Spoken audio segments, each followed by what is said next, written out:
Dans une usine d'asphalte islandaise, on trouve parfois des poids lourds du parti des pirates. Quand on lui demande son métier, Jon Thorlafsson répond qu'il remplit les bennes des camions et non ses poches avec de l'argent sale. Ce quasi-quadragénaire se définit comme un non-professionnel de la politique. Candidat le 29 octobre, il dit ne pas vouloir faire un mandat entier. En cours de route, il laissera donc sa place à quelqu'un d'autre. Sa franchise déroute l'observateur étranger. Ici, elle est pleinement assumée. Tout pouvoir crée sa propre bulle. Quand vous l'avez, vous disposez d'un très grand nombre de privilèges. Vous pouvez délivrer un message, vous pouvez influencer l'économie ou un autre domaine. Vous commencez alors à perdre le contact avec le peuple, avec la vie qu'il mène. Dès lors, vous ne représentez plus les vrais gens. Donc oui, je pense que c'est bien de quitter le pouvoir et d'y revenir ensuite. Mais en fait, on a déjà vu certaines républiques faire cela dans l'histoire. Si je vote pour vous, si je sais que l'année suivante, vous allez démissionner, ne vais-je pas être déçu même si vous laissez la place à quelqu'un en qui vous avez confiance et en qui je pourrais, moi aussi, avoir confiance? En fait, c'est ma suppléante qui va prendre la suite. La liste, vous l'avez avant le scrutin. Quand vous votez, vous ne me choisissez pas moi en particulier, mais tous ceux qui se trouvent sur cette liste. Avec moi, en tout cas, vous avez l'assurance d'avoir quelqu'un qui s'investit au début d'un projet. Pas jusqu'à la fin, ça je le sais.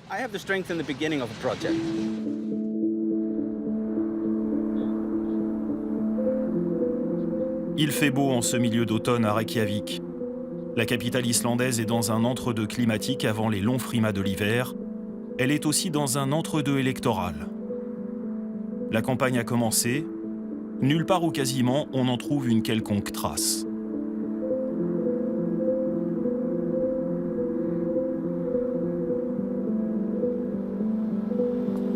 Une semaine passée ici, pas une photo de candidat dans les rues, pas un rassemblement ici ou ailleurs, pas un militant qui arpente les rues en essayant d'attirer le chaland à sa cause.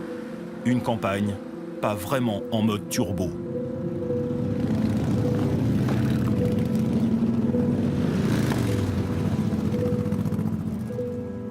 Curieux choix que celui de se retrouver entre pirates ici dans le parc central de Reykjavik. On y évoque l'avenir électoral, ambiance incroyablement détendue. Militants et supporters font de la politique à leur sauce, tranquillement. Sûrement. Difficile de croire que ce parti est en passe d'inquiéter l'establishment politique national. Lors des dernières législatives, il y a 3 ans, les pirates faisaient 5%, ils flirteraient aujourd'hui avec les 25%, et tout cela en 3 ans d'existence seulement. Si les prédictions se vérifient, ce sera un exploit pour ce nouveau mouvement, composé essentiellement de jeunes particulièrement connectés. Mais qui sont donc ces pirates ?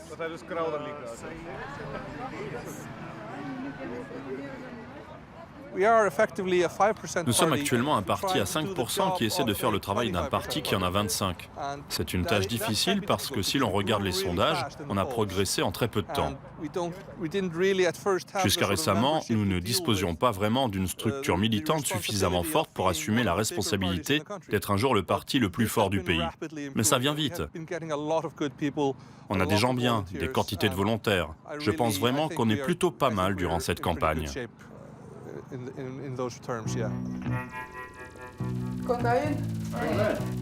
Alfeður Emarsdóttir est candidate dans le sud du pays.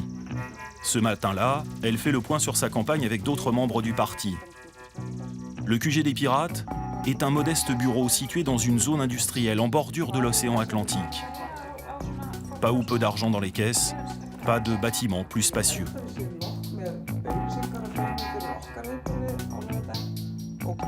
5 personnes autour de la table, c'est peu, sauf que cette assemblée déserte inclut de fait d'autres militants qui, via leur écran d'ordinateur, suivent les réunions de chez eux.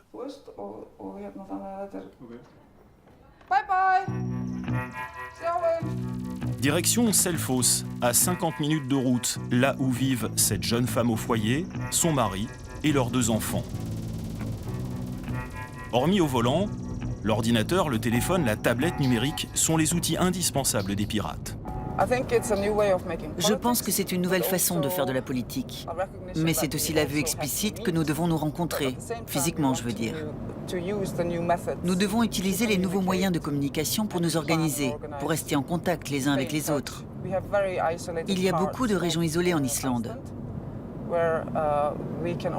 On reste en lien grâce aux ordinateurs ou aux téléphones portables.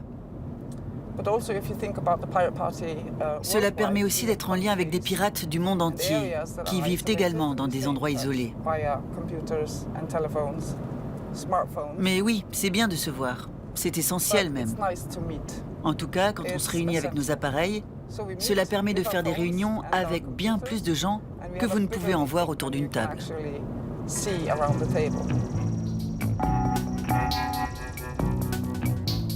La pirate Alfeður Emmarsdottir veut rompre avec la démocratie élitiste.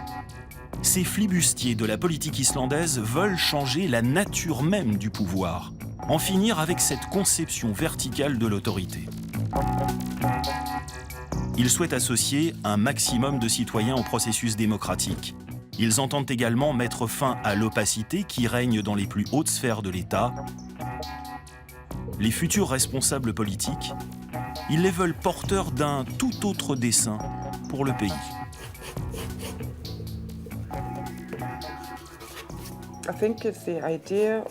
C'est l'idée d'une démocratie ouverte.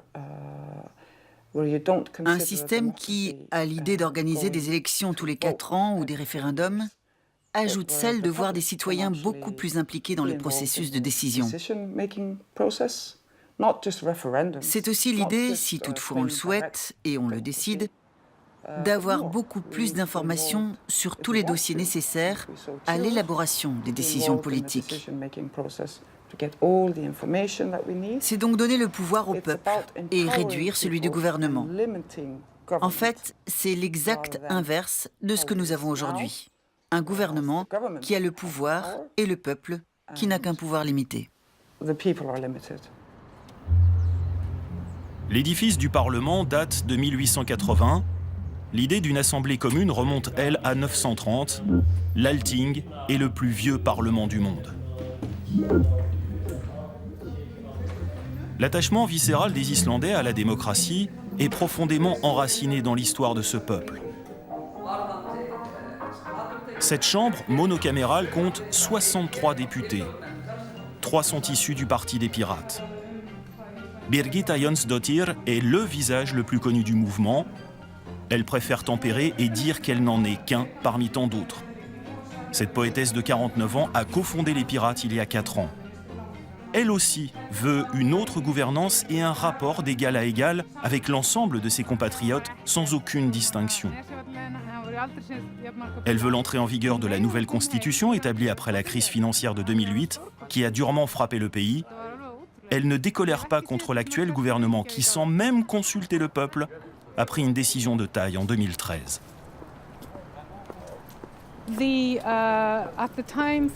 À l'époque, la ministre des Affaires étrangères a décidé de passer outre le Parlement et la nation en décidant d'aller de son propre fait à Bruxelles pour dire que le pays ne voulait plus adhérer à l'Union européenne. Or, toutes les décisions, tous les accords que nous signons doivent recueillir l'aval des députés. En faisant ainsi, le gouvernement s'est assis sur les lois fondamentales d'une démocratie moderne. Cela a déclenché une immense colère citoyenne.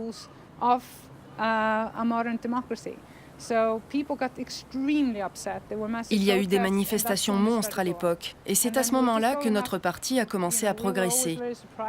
À notre grande surprise, ça a continué.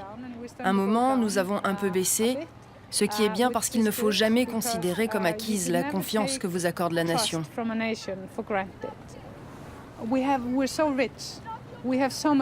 On est tellement riche en Islande. Nous sommes 332 000. On a d'impressionnants stocks de poissons. On a de l'énergie renouvelable. On a des flots de touristes qui arrivent ici comme des bancs de poissons. Malheureusement, ce n'est pas la population qui jouit de toutes ces richesses. Mais ces gens-là qui s'en mettent plein les poches, c'est pour cela que nous avons de la pauvreté ou encore un système de santé qui s'effondre.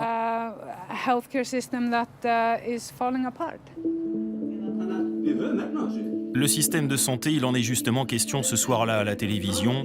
Un débat entre différents candidats, dont Jon Thorolafsson. Il a troqué ses habits de chantier pour un costume sombre, physique avantageux, idée claire, idéal pour la télévision. Parmi ces pirates qui suivent les discussions sur l'écran de leur ordinateur bien sûr, il y a Smari McCarthy, un des barbus de la bande, 32 ans, cofondateur du parti. Tous se connaissent très bien. À première vue, on dirait des geeks, des jeunes moins gourmands de programmatique politique que de technologie moderne. Bien sûr que nous sommes actifs sur les médias sociaux, c'est d'ailleurs par leur intermédiaire que nous parvenons à diffuser notre message et nos propositions aux électeurs. Mais vous savez, la plupart des commentaires que j'écris pendant l'émission sont en fait des réponses à des gens qui posent des questions sur ces médias sociaux. Et je dois dire que ces discussions sont très bénéfiques pour nous. Elles nous permettent en effet d'avoir un lien direct avec les gens, avec cette idée derrière que chacun a le droit de s'exprimer. C'est une nouvelle forme de démocratie directe ? Plus direct en tout cas qu'une discussion entre politiciens assis dans un petit bureau en conversant ensemble. En fait, c'est le type de communication et d'échange qu'autorise Internet. Ce soir-là, 3 invités restent à l'écart. Ils sont citoyens américains. Anciens de la campagne du démocrate Bernie Sanders, ils viennent à la pêche aux idées. Eux aussi veulent faire de la politique autrement, dès maintenant. Partout, je trouve, il y a un décalage entre les responsables politiques et les citoyens. Ce qui se passe en Islande est excitant. Nous avons ici l'exemple de gens qui sont très soucieux de leur pays et de leurs semblables, à un moment où il y a de très nombreux défis et de nouvelles opportunités qui s'offrent au pays. Les gens qui sont impliqués dans ce mouvement ont clairement conscience de cela. Ils apportent quelque chose de rafraîchissant et d'alternatif. Et ça, c'est excitant, quel que soit l'endroit où ça se produit. Le parti des pirates serait-il celui des gens ordinaires ? Peut-être.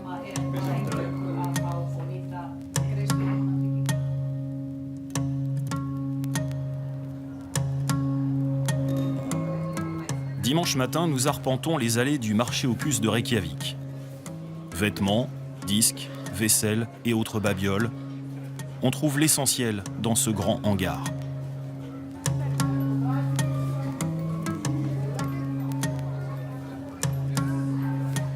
Drôle d'endroit pour une rencontre.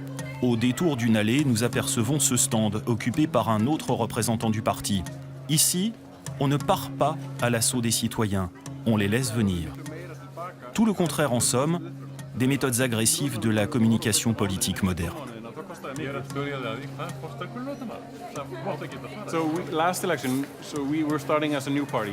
Lors des dernières élections, nous étions un tout nouveau parti, on n'avait pas d'argent du tout. Tout se faisait sur la base du volontariat. Et ce stand, c'était la solution la plus économique que nous avons trouvée pour rencontrer du monde. Ça s'est révélé être un bon endroit. Les gens passaient nous dire bonjour et ils le faisaient sans aucune pression. Nous avons fait pareil cette fois. Mais vous savez, les prix de l'immobilier à Reykjavik sont tellement élevés et il n'y a pas d'autre lieu pour faire ça. À moins que vous connaissiez quelqu'un dans l'immobilier et que vous puissiez nous donner un tuyau.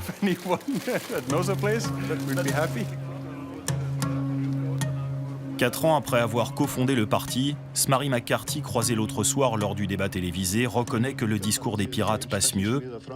Les médias l'invitent, au même titre que ses collègues des autres mouvements politiques. Au terme de nombreuses rencontres avec les représentants du parti, une question demeure. Les pirates sont-ils de droite, de gauche, du centre ? Sont-ils des soviets qui s'ignorent, des anarchistes raisonnables ? Des libertariens qui veulent en fait la disparition de l'État ?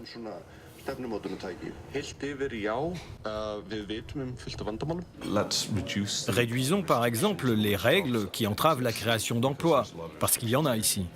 Par exemple,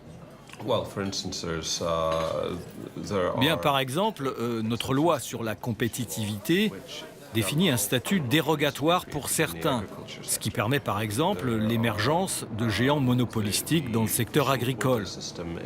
Le système des quotas de pêche, par exemple, a lui aussi été conçu de telle sorte qu'il est désormais quasiment impossible de créer une entreprise dans ce secteur. Il ne s'agit pas uniquement de dire que les gros pêchent un maximum de poissons, non. Le problème, c'est qu'en faisant cela, ces gens font d'énormes profits. Ensuite, ils mettent leurs bénéfices dans des paradis fiscaux et accumulent de gigantesques masses d'argent.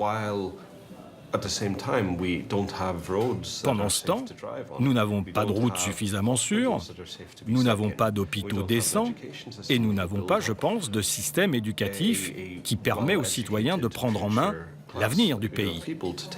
Et je pense que nous devons pouvoir, à l'avenir, profiter de nos ressources afin, tout simplement, d'assurer la continuité de la vie.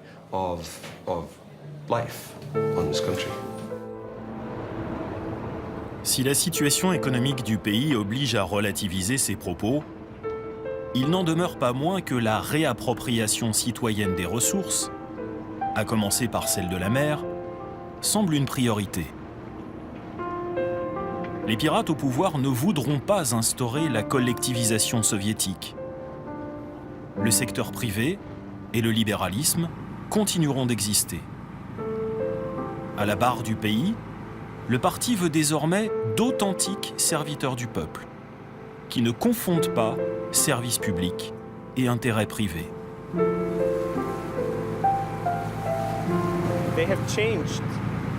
Les hommes politiques ont changé. Ils ne défendent plus le peuple comme avant. Nous avons des gens au Parlement qui possèdent des entreprises, de grosses entreprises même, où se retrouvent d'ailleurs de grandes familles du pays. Au plus haut niveau de l'État, il se produit très souvent des conflits d'intérêts.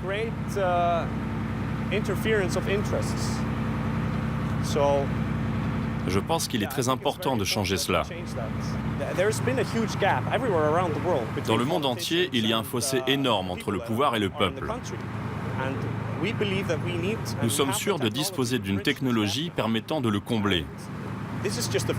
C'est ça l'avenir. On ne peut pas aller contre ça.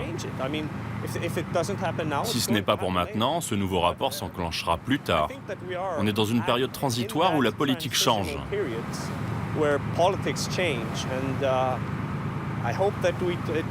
J'espère simplement que ça ne sera pas sanglant, comme ça a déjà été le cas dans l'histoire.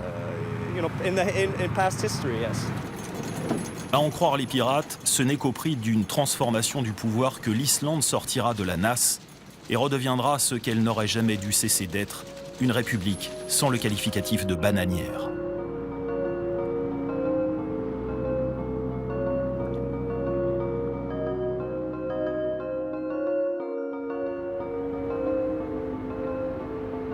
Seulement voilà, à trop invoquer le peuple, les pirates suscitent parfois de la méfiance comme ici au sein de l'élite universitaire. Si pour certains le discours est séduisant sur la forme, il est d'une totale vacuité sur le fond.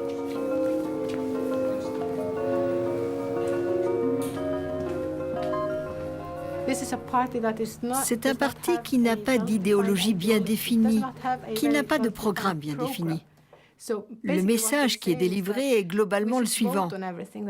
Nous devons voter sur tout et c'est précisément ce qui attire. Le qualifieriez-vous de parti populiste ? Oui, dans la mesure où il évoque tout le temps la notion de pouvoir du peuple, en cherchant ainsi à se distinguer du pouvoir de l'élite. Mais ce n'est pas parce qu'il dit cela que ce parti est forcément dans un combat radical avec l'établissement. Non, ce n'est pas ça du tout.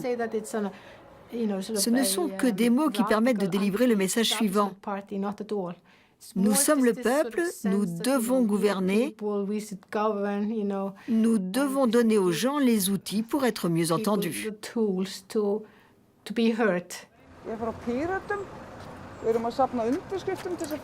Retour à Selfoss. 3 semaines avant le scrutin, Alfheather et Marsdottir tentent encore de mobiliser ses concitoyens. Car pour pouvoir être pleinement candidat, elle et ses colistiers doivent encore franchir un obstacle. Les citoyens sont donc sollicités, ils doivent donner leur accord, et pas de façon orale, d'où cette quête de signature, comme ici, à la sortie d'un supermarché.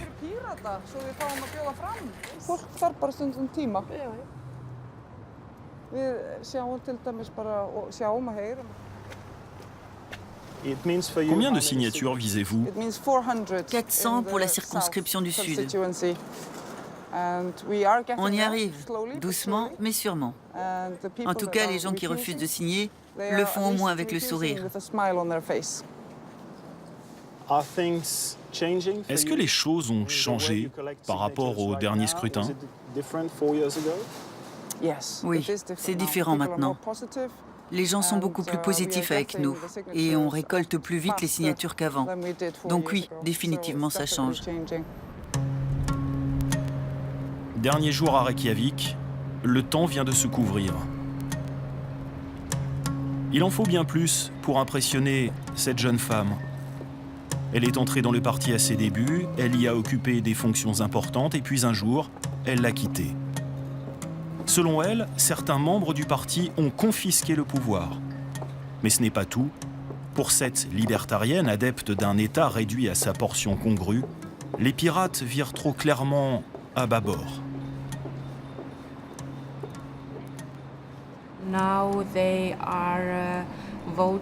En ce moment, ils votent en faveur de l'augmentation des impôts. Ils votent d'une manière générale pour que l'État soit davantage impliqué dans certains domaines.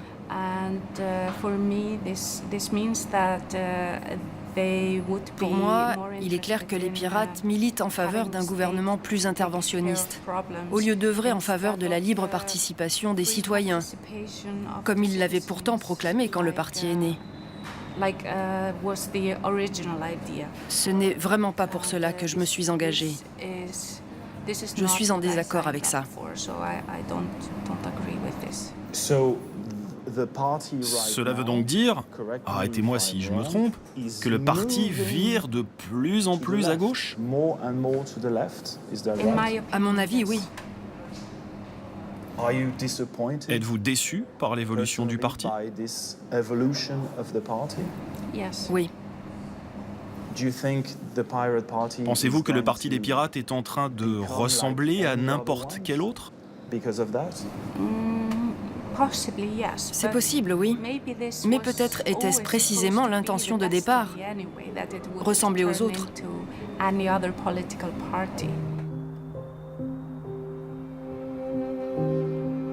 Dégager un nouvel horizon, maintenir le cap, ne pas ressembler aux autres dans l'exercice du pouvoir, être toujours à la hauteur du serment de fidélité conclu avec le peuple, voilà les défis qui se posent aux pirates islandais. Dans ce parti, nul n'ignore que les électeurs ont soif d'autre chose, qu'ailleurs aussi il y a des citoyens qui ne croient plus en la politique et regardent donc avec intérêt du côté de cette terre nordique si paisible, si tranquille, du moins en apparence. L'Islande n'est peut-être pas à l'aube d'une révolution, mais l'ébullition citoyenne y est une réalité. Dans cette île connue pour ses geysers, la prudence commande toujours de se méfier de l'eau qui dort.